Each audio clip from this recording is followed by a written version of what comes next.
Smart. Oh, there. He came back. He wouldn't have missed this one. Coming out of the woodwork. Yeah, I see. Yeah. Miss Whitmore. Miss Whitmore.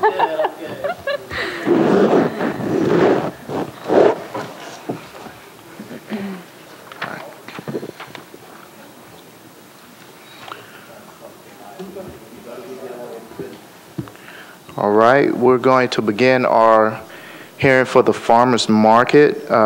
Here we have Ms. Nancy Whitmore, the acting director of farmers market, Ms. Margot McCormick, the board chair, and you have a third guest, Ms. Whitmore, if you could introduce your third.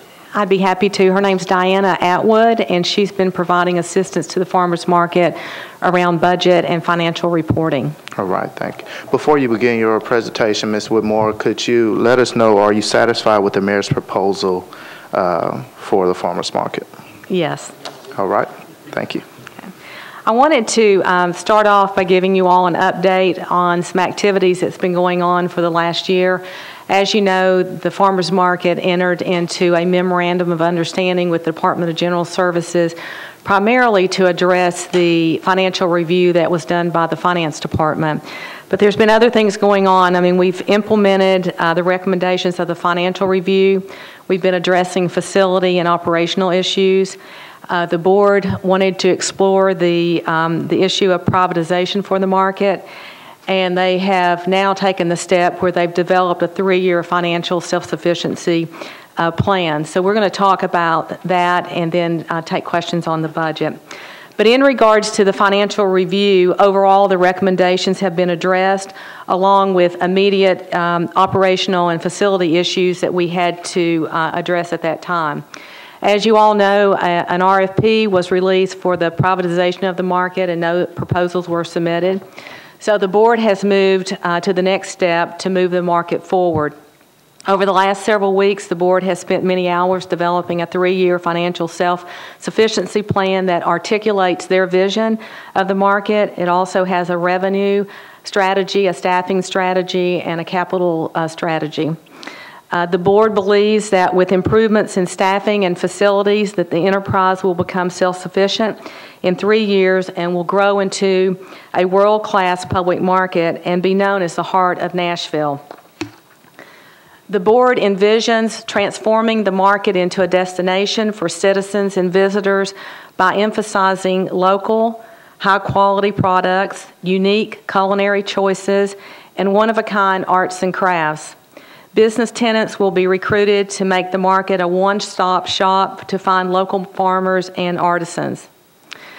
Programming for the market will be key, and we would like to highlight the flavor, the sound, and the art of Nashville with quality, variety, distinctiveness, attractive programming, and local partnering will become the means by which the market becomes a premier tourist stop. Likewise, we see the farmers market becoming a place for family fun and entertainment. Nashville's farmers market wants to expand educational opportunities for all ages by developing ongoing programming with schools, farmers, community groups, and our neighbor, the Bicentennial Mall State Park. Gardening will be offered as a means to foster both educational opportunities and community connections to the growing urban district. The Nashville Farmers Market will be promoted as a community center for the surrounding urban district and all of Davidson County, and a home base for not-for-profits to connect with people. The board's 3-year plan builds on the farmers market's resources and positive attributes and focuses on 3 areas that are interrelated and critical to success. The first area is staffing. If you look at the staff that is currently at the market, it's obviously inadequate to manage and staff a market that stays open 362 days out of the year and open till 8 o'clock at night. So the mayor is proposing that we look at adequate management and administrative staffing, which is critical to planning, recruitment, programming, and market necessary, and is necessary for transforming the market. Staffing is an essential component of this plan. The board is recommending that the executive director position be filled immediately, that a market manager, a business office manager, and a customer relations position be established in addition to the current marketing, Grow Local Kitchen, and financial positions.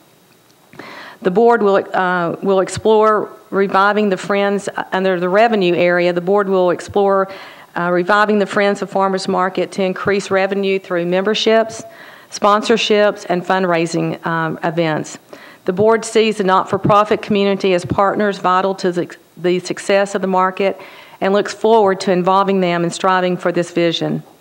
Of course, increasing rental spaces and recruiting additional special events and festivals are all part of the revenue strategy. The board and the staff are committed to executing the revenue strategy, but are realistic in that this next year, we as the finance director, made comment in his presentation to the council that we'll have to probably do a supplemental. The proposed budget supports critical operational activities like the proposed budget currently does not have things like the janitorial services, maintenance and repairs, utility costs. That's why we would have to come forward for a supplemental to look at those. We also know that we need to be looking for reductions in costs, and we continue to do that on a daily basis. We appreciate the support of council this year and hope you'll continue to support this opportunity for the market to be a place where healthy options are available to residents and citizens, local farmers and artisans have a place to call home, and where restaurants can be incubated at the market and become viable businesses in the community. The last part of this plan includes capital improvements. These are a linchpin in both efforts of increased revenue and to create a world-class market. Enclosing a shed would give us the opportunity to increase year-round occupancy and to maximize use of the venue. The board would also like to see in the future, not necessarily this year, but a play and gardening center and the investment in instant storefront modular structures for temporary merchants that would be another way to fortify the market's role as a small business incubator. We are excited about the work that the board has done. We feel like it's a good plan. We know there's a lot of hard work ahead of us. We're hoping to have an executive director on soon that will have the kind of experience that we need to move this market forward. And so we look forward to that and be happy to answer any questions at this time. Thank you, Ms. Whitmore. Councilman Tiger. Thank you. All that is very exciting. So is the position for executive director being advertised now? Not yet. We're developing that job description. It'll go on the street as soon as we can get it there. But no timetable, or what's your best guess as to? Well, I mean, we're working on it. So by July, before July 1, we anticipate having it on the street. Okay. Yep. Is occupancy up or down at this stage? Well, it depends on in comparison to what. I don't know. If you look at what the occupancy rates during different times of the years, it varies. I have some information on what that looks like over the year. If you look across the market, during January and February, the occupancy rate for sheds 1 and 2 was 9%. During March and April is 11%. During May and November it's 28%. December 17%. So you're looking at a 21% overall market occupancy for the sheds that are outside. Inside, where you have the interior market, we're over 90% occupied. Well, 2 weeks ago, my wife and I went out specifically to buy some plants and to have lunch after church one Sunday, and it seemed like the produce suppliers, it was mostly empty, which I don't remember it ever being that barren. And I know it's early in the season, that type of thing, but... Yeah. Well, peak season usually starts May 1st, and because of the cold weather, if you talk to the Smileys, you talk to other farmers, their strawberries are just now starting to come in, their turnip greens are just now starting to come in, so the weather really has delayed that peak season. We anticipate starting this week. We've done a lot of recruitment to get local farmers at the market. We're dedicating the back shed on the south side, that back shed, to local produce and local food products. So we've really worked hard in getting people there, and you should see that fill up in the next week or so. So no vendors that are purchasing from produce supply houses will be in that section. It'll be labeled and promoted and advertised as within X number of mile radius or whatever you're going to do. The resellers are on the south side also, and they're the closest to the Capitol on that side. So we do have some resellers who are in that shed, and then we have farmers, and the board has been very adamant about driving local produce and getting more local farmers in. So we have a signage program. We have a grant that comes from the Tennessee Department of Agriculture. It's Pick Tennessee that you all may be familiar with. This year they're going to be issuing stickers that will go on the produce so you know that it's a Tennessee product within that 150-mile radius. We also have signage that will tell you where that produce is grown. It's up to the merchants that's part of their responsibility. Homegrown, we have been told by USDA and others, anybody can put homegrown on their produce.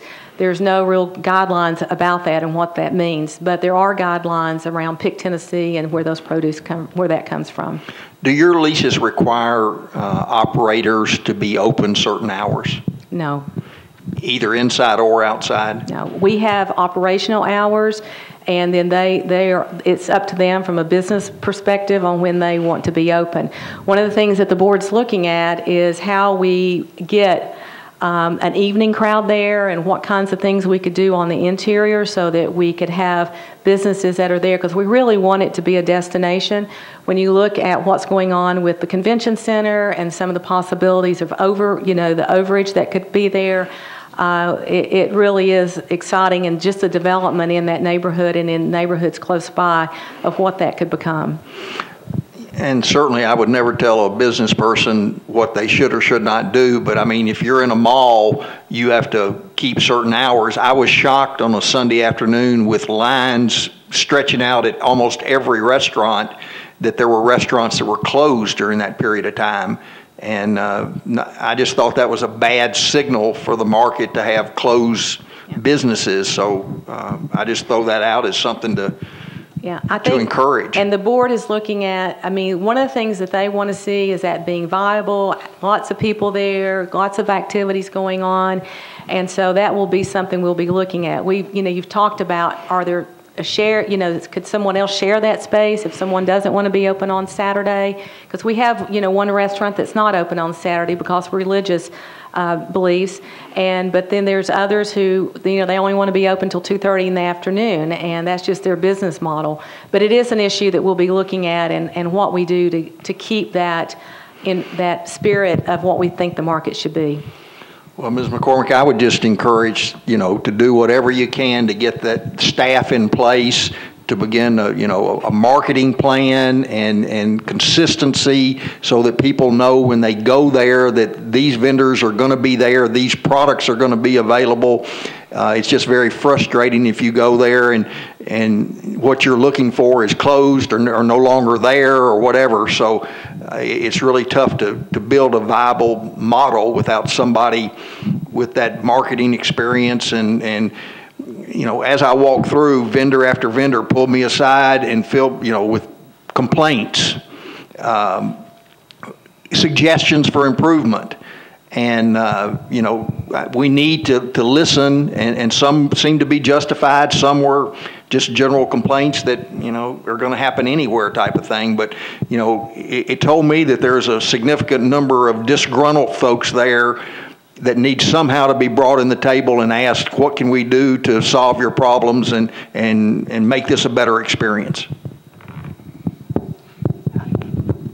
I think there's perhaps one group of disgruntled people, and we do talk to them. We have merchant meetings once a month that they're welcome to come to and bring their genuine concerns to. It is my understanding from those meetings and from being at the market regularly that the interior tenants are thrilled to pieces. The flea market folks are happy. The flower people are happy. Gardens of Babylon are happy. The local farmers are happy. There's a contingency of resellers that are unhappy. And we do our best to listen to them, but they're not, they're not always right. Thank you.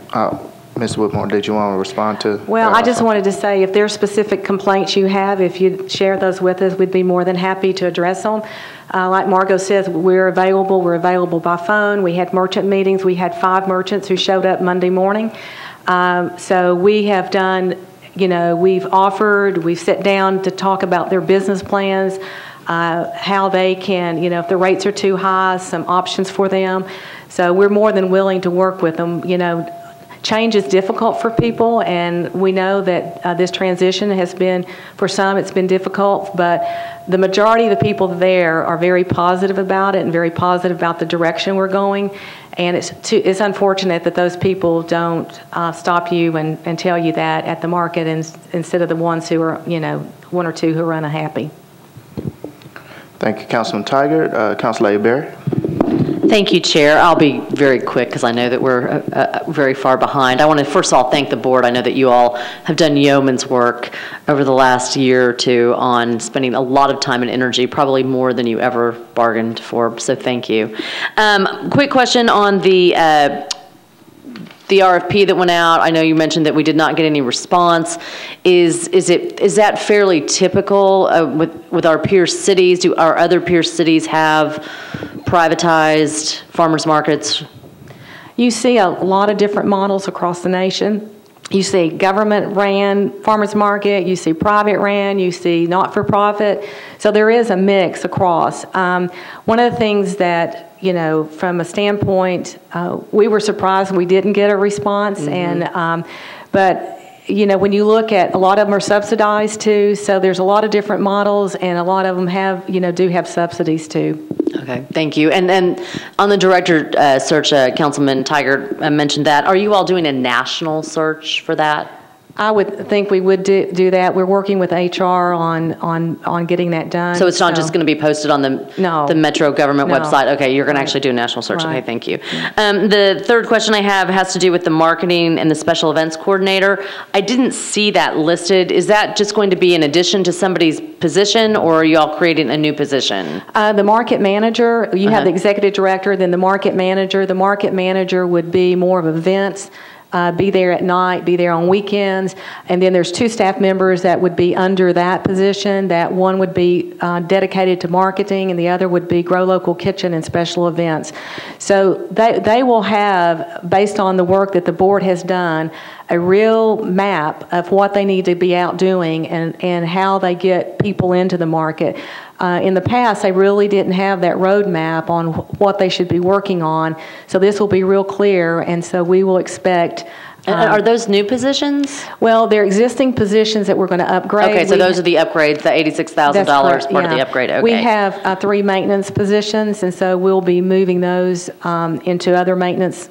They'll into general services, and we'll be accommodating them there, and then using these positions to upgrade. So they're not new positions. They're just. But will they be filled by new people? Yeah. Oh, absolutely. Okay, so you're actually going to do a search for those positions as well. Yes. And my last question is regarding the other farmers markets across the county. How do you all work with them, and how does that impact the main location? Well, farmers market across the county, and Margot may want to respond to this too, but there's competition out there. There's no doubt about it. That's why we feel like that we need to make this venue the best it can be, so people want to be at this farmers market for a lot of different reasons. We understand that neighborhoods like convenience, and people like to stop on their way home to get something. We feel like that that we can work this plan, and we'll have a viable farmers market, and that it will be good. But it is competition, but we support those across the county. So there's not an overall coordination under your umbrella with those other farmers markets? No. Currently, it's my understanding that some are through the Parks Department. They use Parks property to have farmers market, and they'll just put tents up and come for those couple of hours, and they're gone. But we do the Vanderbilt Farmers Market, which we sponsor, which we manage. But as far as the other ones, and to be honest with you, we don't have the staff to really get involved at that level with all the other markets. We just don't have the staff to support that. Okay. Even if we wanted to. Thank you. Thank you, Councilor Berry. Councilman Harmon. Thank you, Mr. Chairman. About the 3-year plan, and I know we do one budget at a time, and I certainly don't want to bite off any more budget than what we've got here, but could you talk about how much does it cost to implement the 3-year plan to self-sufficiency? Well, we've got we would be more than happy to come back and present that plan to you in detail if that would be something you all would be interested in. I don't know how, I mean, it's pretty extensive, so it's just, if you, or we could share that with you by email if you'd like to have a copy of it. I mean, I'd love to see Okay, a we'd be copy happy of the to do plan. that. Yeah. Okay. We could arrange, Councilman, to have them come back after the budget and present that. I mean, to right us. now, the plan is based on the budget that we submitted, which is not, was not presented through the mayor's. And we understand why, because, the finance director talked about they want us to show that we mean business, get serious, get focused, and so we're doing that. But we will be, we can show you exactly what the year 1, 2, and 3 and where the resources will go. And they're pretty conservative numbers in that now, so we're hoping that, we can do much better. But there's some assumptions that are being made that we need to have in place. One is the staffing in order to work the plan. And then, in order to get the occupancy up, we feel like that we need to enclose one of those sheds so that we have year-round availability for festivals or events or, porta-flea or TACA to come in, for artisans. During the winter months and hot, it's just not doable. Right. So, but we'd be happy to share that with you and do any kind of presentation. Thank you. Thank you, Councilman Harmon. Councilman Pridemore. Thank you, Mr. Chairman. I want to thank Nancy and also the board, the Farmers Market Board. I have attended several meetings there, and I thoroughly, I enjoy the meetings for one, but I like the format, and I do notice that you do provide an opportunity for everyone to speak, and there is a total participation from many of the vendors that are there. So as I say, I enjoy that. But my question is, going back to the plan, I know we discussed this in another meeting that you presented for the council back in this, I think it was in the fall, but we determine a percentage of what occupancy in order to meet your financial? Yeah, if you looked at the current revenue and how we're bringing in money, you'd have to have 87% of the rental spaces that we have available now to meet the budget, the $1.2 million budget that we currently have. But what we're doing is we're looking at sponsorships. We hope that we can go out.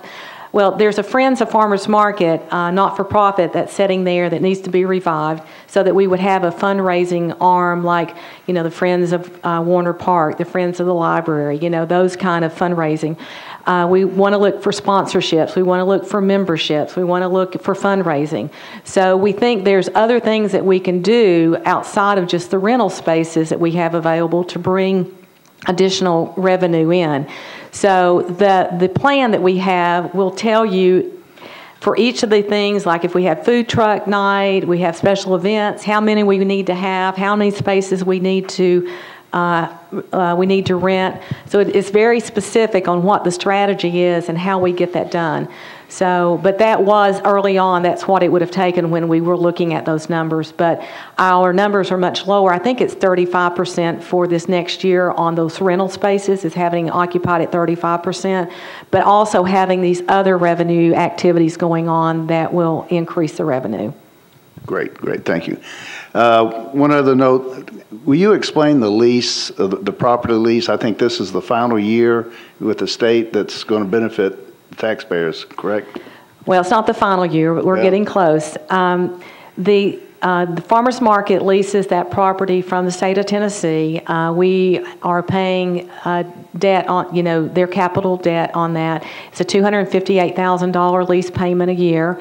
The last lease payment is in FY14, so we've got a couple more years before we'll be out from under that. We pay that every May. And then after that, it's my understanding, unless Rich tells me something different, I think it's a nominal lease, like $1 or something like that a year for us to be on that property.